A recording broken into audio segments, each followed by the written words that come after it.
ಅವ್ರ ಋಣನ ಹೀಗಾದರೂ ತೀರ್ಸೋದಕ್ಕೆ ಆ ದೇವ್ರು ಅವಕಾಶ ಮಾಡಿಕೊಟ್ನಲ್ಲ, ಅದೇ ನಮಗೆ ನೆಮ್ಮದಿ. ಅವ್ರ ತಂದೆ ಏನೋ ನನ್ನ ಪ್ರಾಣ ಉಳ್ಸೋಕೆ ಹೋಗಿ ಅವ್ರ ಪ್ರಾಣ ಕೊಟ್ಟರು. ಪಾಪ ನಮ್ಮ ವೆಂಕಿ ಈ ಕಡೆ ಅಪ್ಪನೂ ಕಳ್ಕೊಂಡ, ಅಮ್ಮನೂ ಇಲ್ಲ. ವಿಲಿ ವಿಲಿ ವಿಲಿ ವಿಲಿ ತಕ್ಕಂತ ಒದ್ದಾಡ್ತಿತ್ತು. ಅದು ನನ್ನ ಕೈಲಿ ನೋಡೋಕ್ಕಾಗಲಿಲ್ಲ. ನಮಗೂ ಮಕ್ಕಳಿರಲಿಲ್ಲ, ಕರ್ಕೊಂಬಂದು ಸಾಕ್ಕೊಂಡ್ವಿ. ಅವ್ರ ತಾಯಿನ ಹುಡುಕ್ಸೋದಕ್ಕೆ ಎಲ್ಲ ರೀತಿ ಪ್ರಯತ್ನ ಮಾಡಿದ್ವಮ್ಮ. ಆದರೆ ಅವ್ರು ಎಲ್ಲಿ ಹೋದ್ರೋ ಹೇಗೆ ಹೋದ್ರೋ ಒಂದು ಸುದ್ದಿ ಗೊತ್ತಾಗಲಿಲ್ಲ. ವೆಂಕಿನೂ ನಮ್ಮ ಜೊತೆ ಆರಾಮಾಗಿ ಬೆಳೆಯೋಕ್ಕೆ ಶುರು ಮಾಡ್ದ. ನಾನು ಕುಟುಂಬದ ಕಡೆ ಗಮನ ಕೊಟ್ಟೆ, ಅದು ಹಾಗೆ ಮರ್ತೇ ಹೋಯ್ತು. ಇವಾಗ ಮೊನ್ನೆ ನಮ್ಮ ವೆಂಕಿಗೆ ಅವ್ರ ಫೋಟೋ ಸಿಕ್ಕಿದೆ. ಮೊನ್ನೆ ನಡೆದ ಕಾರ್ಯಕ್ರಮಕ್ಕೆ ಬಂದಿದ್ರಂತೆ, ಎಲ್ಲ ಅವ್ರ ತಾಯಿ ನೋಡಿದ್ರಂತೆ. ಪಾಪ ನಮ್ಮ ವೆಂಕಿಗೆ ಸಿಗ್ಲೇ ಇಲ್ಲ. ತಾಯಿ ಮಗ ಒಂದಾಗ್ಬಿಟ್ಟಿದ್ರೆ ನಮ್ಮ ವೆಂಕಿ ಮುಖದಲ್ಲಿ ಶಾಶ್ವತವಾಗಿ ಒಂದು ನಗು ನೋಡ್ಬೋದಿತ್ತು.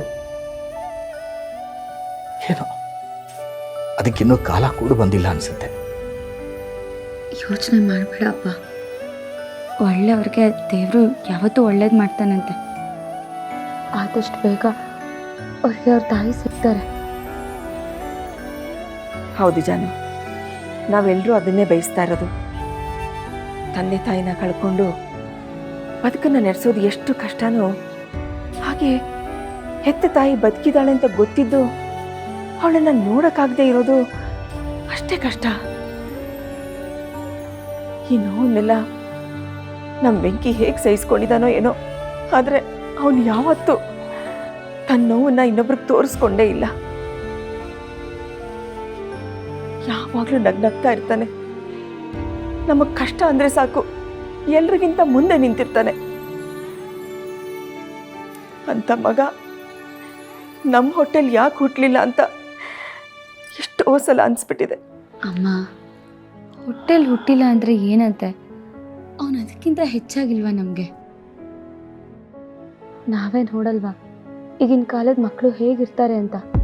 ತುಟ್ಟಿನ ಆಸೆಗೋಸ್ಕರ, ಆಸ್ತಿಗೋಸ್ಕರ ಏನೆಲ್ಲ ಮಾಡ್ತಾರೆ ಅಂತ. ಅಂಥದ್ರಲ್ಲಿ ಅವ್ನ ಪ್ರೀತಿನ ಬಯಸ್ತಿದ್ದಾನೆ, ಪ್ರೀತಿನ ಕೊಡ್ತಿದ್ದಾನಷ್ಟೆ. ನಿಮ್ಮ ಪ್ರೀತಿ ಅವನ ಮೇಲೆ ಕಡಿಮೆ ಆಗದೆ ಇರೋ ಥರ ನೋಡ್ಕೊಳ್ಳಿ ಇಬ್ರು. ಈಗ ವೆಂಕಿ ಬೆಳೆದ ದೊಡ್ಡವನಾಗಿದ್ದಾನೆ. ಅವನಿಗೆ ನಮ್ಮ ಪ್ರೀತಿ ಬೇಕೋ ಬೇಡವೋ ಗೊತ್ತಿಲ್ಲ, ಆದರೆ ನಮಗಂತೂ ಅವನ ಪ್ರೀತಿ ಬೇಕಮ್ಮ. ಬಂದಾನೆ ಅಣ್ಣ. ರೇ, ಇದೇನದು ಸ್ವೀಟ್ ಎಲ್ಲ ತಂದ್ಬಿಟ್ಟಿದ್ಯಾ? ಏನೋ ಗುಡ್ ನ್ಯೂಸಾ?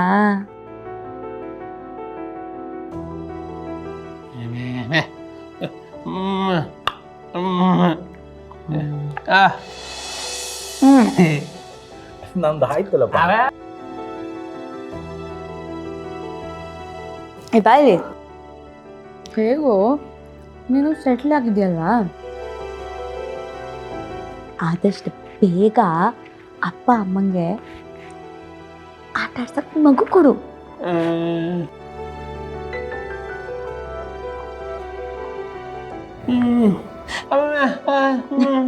ಅಯ್ಯೋ, ಅವಳು ಹೇಳಿದ್ರ ತಪ್ಪೇನೋ ಇದೆ.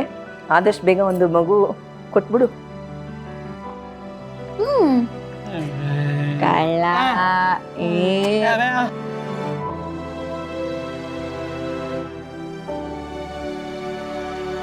ತಾಯಿ ಅಂತ ಮನಸ್ಸಿರೋ ಈ ಹುಡುಗನಿಗೆ ಅವನ ತಾಯಿ ಬೇಗ ಸಿಗೋ ಹಾಗೆ ಮಾಡಪ್ಪ.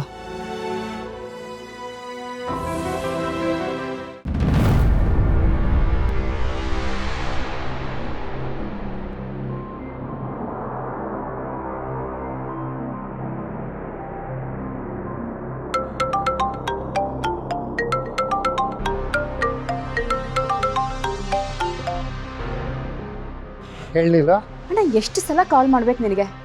ಫೋನ್ ಪಿಕ್ ಮಾಡೋಕ್ಕೇನಾಗಿದೆ ನಿನಗೆ? ನಾನಿಲ್ಲಿ ಎಷ್ಟು ಟೆನ್ಷನ್ ಆಗಿದ್ದೀನಿ ಗೊತ್ತಾ? ಅಟ್ಲೀಸ್ಟ್ ಫೋನ್ ಪಿಕ್ ಮಾಡೋಕ್ಕಾಗದೇ ಇದ್ರೆ ಇಂಥ ಕಡೆ ಇದ್ದೀನಿ ಅಂತ ಮೆಸೇಜ್ ಆದರೂ ಮಾಡ್ಬೋದಲ್ವಾ? ಸಾರಿ ಕಣಮ್ಮ, ಯಾವುದೋ ಒಂದು ಕೆಲಸದ ಮೇಲಿದ್ದೆ, ಹೀಗಾಗಿ ಫೋನು ರಿಸೀವ್ ಮಾಡೋಕ್ಕೂ ಆಗಲಿಲ್ಲ, ಮೆಸೇಜ್ ಮಾಡೋಕ್ಕೂ ಆಗಲಿಲ್ಲ. ಯಾಕಮ್ಮ ಇಷ್ಟೊಂದು ಬೇಜಾರಲ್ಲಿದೆಯಾ? ಇನ್ನೇನು ಮಾಡಲಿ ಅಣ್ಣ, ನಿನ್ಗೆ ಹೇಳಿದ ಕೆಲಸ ಒಂದು ಕೂಡ ನೆಟ್ಟಿಗೆ ಮಾಡಲ್ಲ, ಎಲ್ಲ ನನ್ನ ಕೂತ್ಗೆ ತಂದಿಟ್ಟಿದ್ಯಾ. ಈಗ ಅಂಥದ್ದು ಏನಾಯ್ತಮ್ಮ? ಇನ್ನೇನಾಗಬೇಕು ಅಣ್ಣ, ಮನೆಯವ್ರಿಗೆಲ್ಲ ಸಿಂಚನಾಗೆ ರಾಂಗ್ ಟ್ಯಾಬ್ಲೆಟ್ ಕೊಟ್ಟಿರೋದು ಅಂತ ಗೊತ್ತಾಗಿದೆ. ಯಾರೋ ನಮ್ಮ ಫ್ಯಾಮಿಲಿ ಮೇಲೆ ಟಾರ್ಗೆಟ್ ಮಾಡ್ತಿದ್ದಾರೆ ಅಂತ ಅನುಮಾನ ಬಂದಿದೆ. ಅವ್ರಿಗೆ ಹೇಗಮ್ಮ ಗೊತ್ತಾಯ್ತು ಇದೆಲ್ಲ? ಇದಾರಲ್ಲ ಅಣ್ಣ ನನ್ನ ಬದ್ಧ ವೈರಿಗಳು, ಆ ಸಿದ್ದು ಮತ್ತೆ ಭಾವನ. ಅವರು ಆ ಮೆಡಿಕಲ್ ಸ್ಟೋರ್ ಹತ್ರ ಹೋಗಿ ಎಲ್ಲ ಬಾಯಿ ಬಿಡಿಸಿದ್ದಾರೆ. ಅವನೆಲ್ಲ ಬೊಗಳಿದ್ದಾನೆ. ಹೌದಾ? ಅವನು ನನಗೆ ಫೋನ್ ಮಾಡಿದ್ದ, ನಾನು ಅವನಿಗೆ ತಪ್ಪಿಸ್ಕೊಳಕ್ಕೆ ಹೇಳಿದ್ದೆ. ಹೊಡ್ಡಿ ಮಗ ಎಲ್ಲ ಬಾಯಿ ಬಿಟ್ಬಿಟ್ನಾ?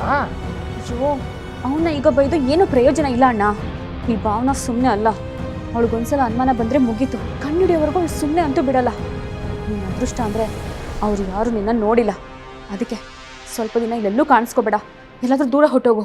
ಅಲ್ಲ ನೀಲ್ವಾ, ಆ ಮನೆಯವರು ನನ್ನ ನೋಡೇ ಇಲ್ಲ ಅಂದಮೇಲೆ ಅವ್ರು ಹೇಗಮ್ಮ ನನ್ನ ಕಂಡು ಹಿಡಿತಾರೆ?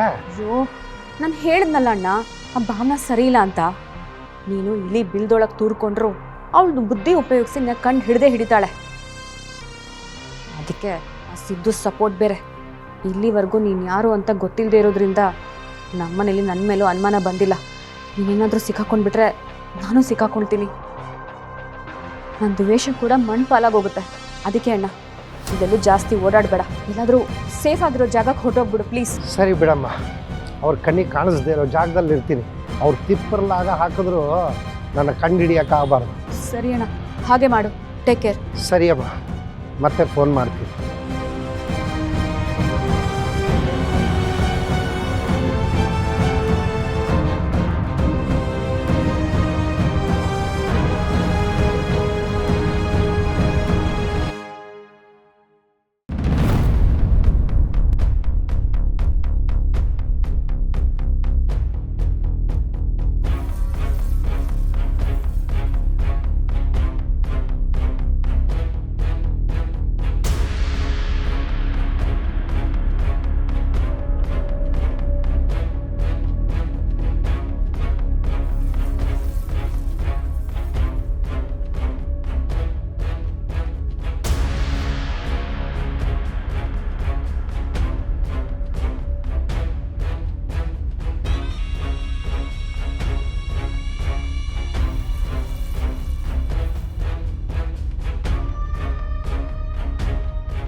ನೋಡಿದ್ರ ಮೇಡಮ್ ಅವರೇ, ಇವನ ಬಗ್ಗೆ ಯಾರಿಗೆ ಕೇಳಿದ್ರು ಎಲ್ಲರೂ ಗೊತ್ತಿಲ್ಲ ಅಂತಾನೆ ಹೇಳ್ತಿದ್ದಾರೆ. ಅಂದಮೇಲೆ ಇವನು ಈ ಊರವನಲ್ಲ ಅನ್ಸುತ್ತೆ. ಇವನು ಯಾರು, ಎಲ್ಲಿಂದ ಬಂದ, ಯಾಕೆ ಬಂದ, ಯಾರು ಇವನ್ನ ಕರೆಸಿದ್ರು ಅನ್ನೋದೇ ಗೊತ್ತಾಯ್ತಿಲ್ಲ. ಈಗ ಇವನ್ನ ಎಲ್ಲಿ ಅಂತ ಹುಡ್ಕೋದು? ಸಿದ್ದು ಅವರೇ, ಇಷ್ಟು ಬೇಗ ಹತಾಶರಾಗಬೇಡಿ. ಅವ್ನು ಯಾರೇ ಆಗಿರಲಿ, ಖಂಡಿತ ನಮಗೆ ಸಿಗ್ತಾನೆ. ದೇವರು ನಮಗೊಂದು ದಾರಿ ತೋರಿಸ್ತಾನೆ.